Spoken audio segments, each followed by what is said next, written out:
नमस्कार, मैं दीपक चौरसिया। हमारी इस खास पेशकश में आपका स्वागत है।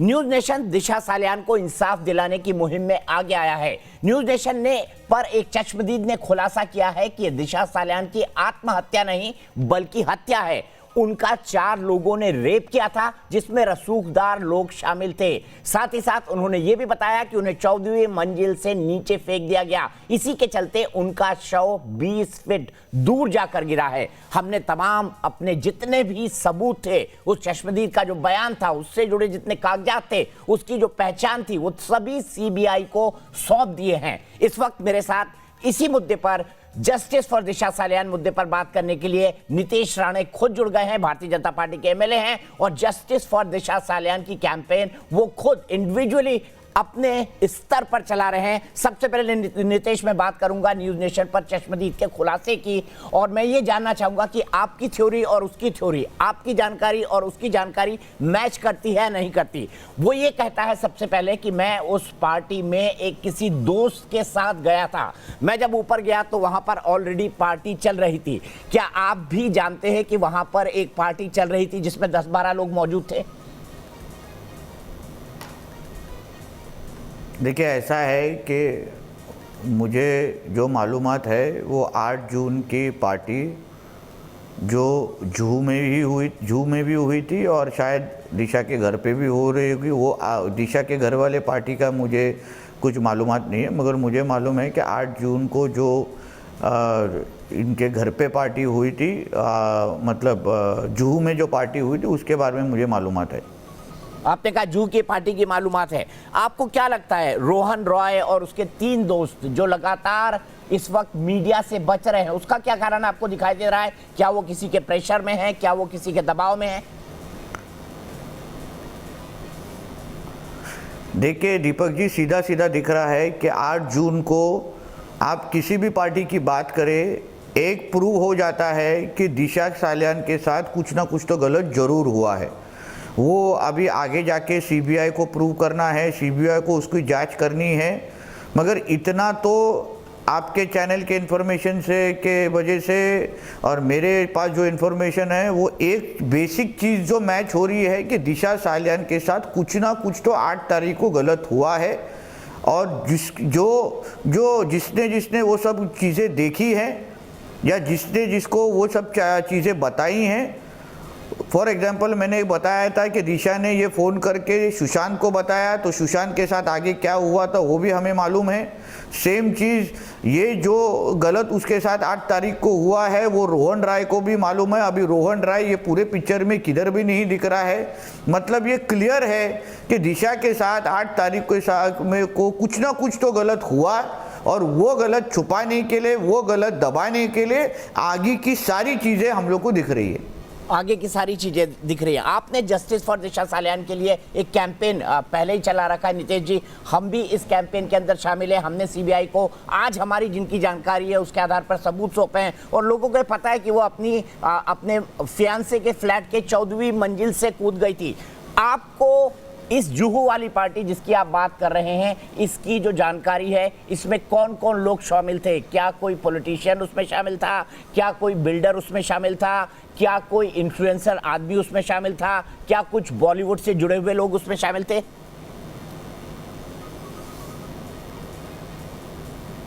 देखिए दीपक जी, ये काफ़ी महत्वपूर्ण इन्फॉर्मेशन है, जो मुझे ऐसा लगता है एक भारतीय नागरिक के हिसाब से, जिम्मेदार भारतीय नागरिक के हिसाब से, मेरी सारी इन्फॉर्मेशन सीबीआई को मुझे देनी चाहिए, जो कुछ भी मुझे मालूम है। जैसे आपके चैनल ने किया है कि जो इन्फॉर्मेशन आपके पास आई आपने सीबीआई को दे दी, वैसे ही मेरे पास जो इन्फॉर्मेशन 8 तारीख के बारे में है, जो मैंने सुनी है, जो मुझे मालूम है, वो सारी की सारी इन्फॉर्मेशन मैं सीबीआई को देना चाहता हूँ। मैं इतना ही सीबीआई को बताऊँगा कि जो 8 तारीख का, 8 जून के रात का दिशा सालियान का मोबाइल टावर लोकेशन, और जो 4-5 नाम जो मैं उनको दूंगा, वो लोगों का और दिशा सालियान का मोबाइल टावर लोकेशन अगर वो मैच करे, अगर वो मैच हो रहा है, तो मुझे ऐसा लगता है हमें सभी सवालों का जवाब मिल जाएगा।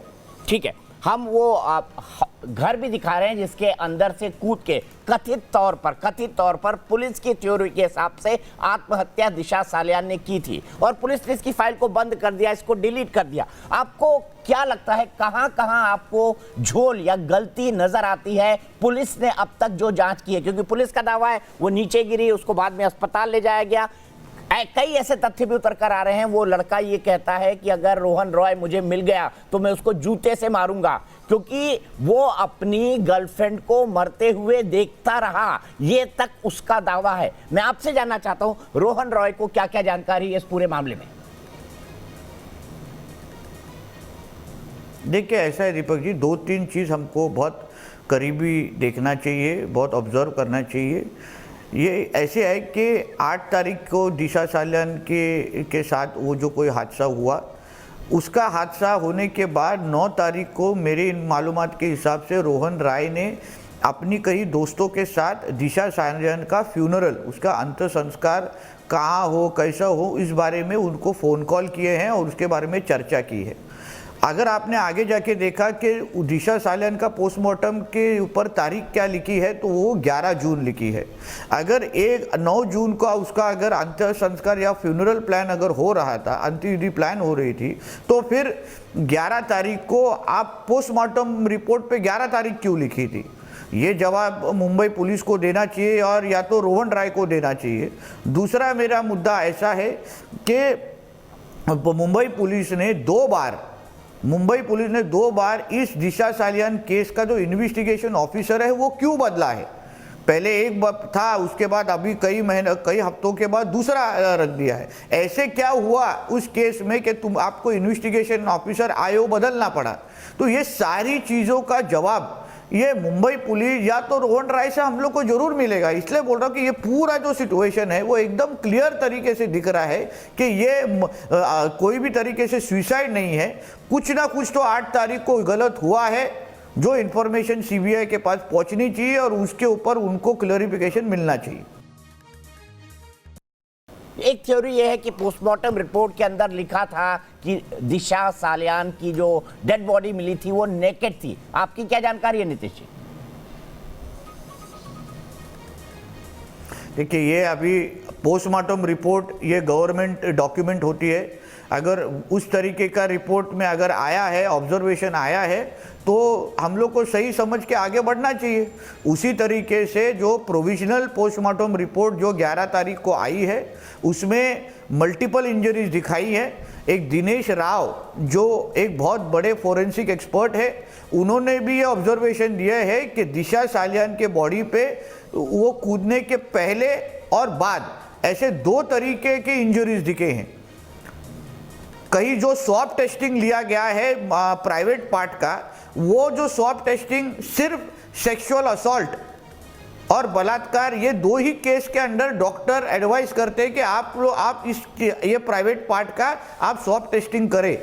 मतलब ये सीधा चीज़ है कि जिस तरीके से प्रोविजनल पोस्टमार्टम रिपोर्ट में इन्वेस्टिगेशन हो रहा था वो कोई छलांग मारने से या तो सुसाइड करने का इन्वेस्टिगेशन नहीं हो रहा था। वो क्लियरली देख रहे थे कि इसमें कोई सेक्सुअल असॉल्ट हुआ है क्या, इसमें क्या कुछ रेप हुआ है क्या। तो ये कुछ हम लोग का कोई आरोप नहीं है, ये साइंटिफिक तरीके से, मेडिकल तरीके से जो ऑब्जर्वेशन आए हैं वो आज सबके सामने है। बिल्कुल ठीक। और मैं आपसे ये जानना चाहता हूं कि केस की फाइल मुंबई पुलिस ने बंद कर दी। ये भी कहा जा रहा है कई पुलिस सूत्रों के हवाले से कि वो फाइल तो डिलीट हो गई। ये घालमेल क्यों किया गया? आपको इसके पीछे क्या तर्क नजर आता है? आपकी क्या जानकारी है? दीपक जी, आप काफ़ी सीनियर पत्रकार हैं।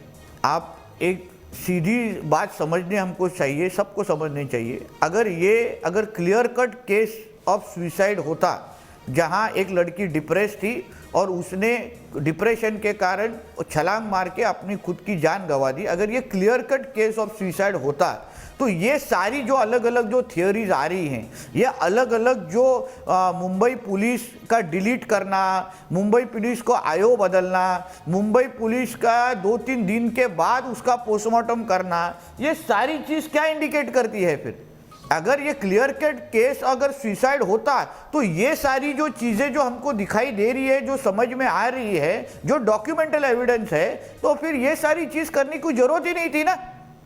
या तो अगर ये क्लियर कट ऑफ सुसाइड होता तो रोहन राय को पिछले 3-4 महीनों से इस तरीके से गायब होने का जरूरत ही नहीं है। वो एक यंग एक्टर है, उसका करियर उसको फिल्म्स में चालू करना था। इनेगा नाम के एजेंसी का वो टैलेंट है। उसको अगर अपनी उसके गर्लफ्रेंड ने या तो फियांसे ने, मंगेतर ने अगर उसके सामने कोई कारण की वजह से खुदकुशी की तो आज आपके शो पे बैठ के उसने बताना चाहिए था कि इस कारण के वजह से दिशा उदास थी, दिशा डिप्रेशन थी। मगर जो कुछ भी सुनाई में आ रहा है, जो कुछ भी पढ़ा जा रहा है, उसमें किधर भी दिख नहीं रहा है कि दिशा डिप्रेस थी या कुछ थी। मुझे याद है कि कुछ टीवी चैनल के ऊपर उसकी जो सहेली, मुझे लगता है रश्मि देसाई, उन्होंने एक बात कही थी कि 7 जून को मतलब उसके मौत के एक दिन पहले उसकी और दिशा की बात हुई थी और दिशा ने और उन्होंने डिसाइड किया था अक्टूबर में हमको मनाली में छुट्टी के लिए जाना है।